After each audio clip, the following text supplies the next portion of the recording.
Right breaking చేస్తున్నాం. Phone tapping కేసులో BRS అధినేత మాజీ ముఖ్యమంత్రి కేసీఆర్ విచారణ ప్రారంభమైంది. సిట్ నోటీసుల నేపథ్యంలో ఎర్రవల్లి ఫామ్ హౌస్ నుంచి కేసీఆర్ నర్దినగర్ నివాసానికి వచ్చిన కేసీఆర్ కు కేటీఆర్ స్వాగతం పలికారు. Madhapur DCP Ritiraj, IPS Vijay Kumar, IPS Narayana Reddy, additional ఎస్పీలు అరవింద్ కుమార్, కేఎస్ రావు కేసీఆర్ ను ప్రశ్నిస్తున్నారు. విచారణకు ముందే కేసీఆర్ నివాసానికి చేరుకున్న సిట్ అధికారులు బిల్డింగ్ లోని 2వ అంతస్తులో ఒక గదిలో విచారణకు అవసరమైన అన్ని ఏర్పాట్లు చేసుకున్నారు. విచారణ సమయంలో కేసీఆర్ వెంట ఒకరుండేందుకు అవకాశం ఉంది.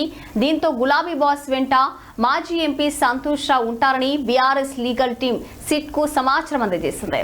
ఇక విచారణ సమయంలో కుటుంబ సభ్యుడిగా కేటీఆర్ ఇంట్లోనే ఉండనున్నారు. హరీష్ రావు సహా ఎమ్మెల్యేలు, ఎమ్మెల్సీలు, నేతలు అంతా తెలంగాణ భవన్లోనే ఉన్నారు.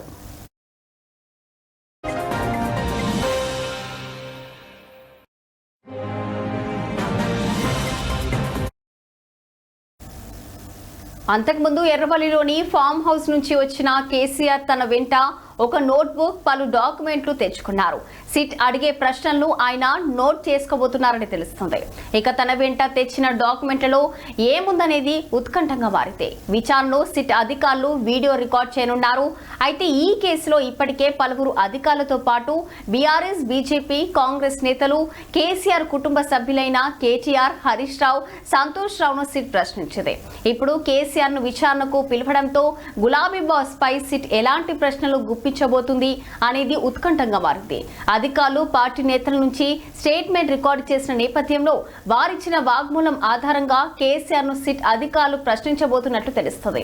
ముఖ్యంగా ఫోన్ ట్యాపింగ్ ఆదేశాల వెనుక ఉన్నది ఎవరు, ప్రభాకర్ రావు నియామకం విషయంలో మీ పాత్ర ఏంటి అన్న అంశాలపై సిట్ ప్రశ్నల వర్షం కురిపించబోతున్నట్లు తెలుస్తుంది. గత ప్రభుత్వం ఇది నేతగా ఉన్న కేసీఆర్ విచారణతో ఈ ఫోన్ ట్యాపింగ్ దర్యాప్తు ఏ మలుపు తిరగబోతుందో చూడాలి. మరి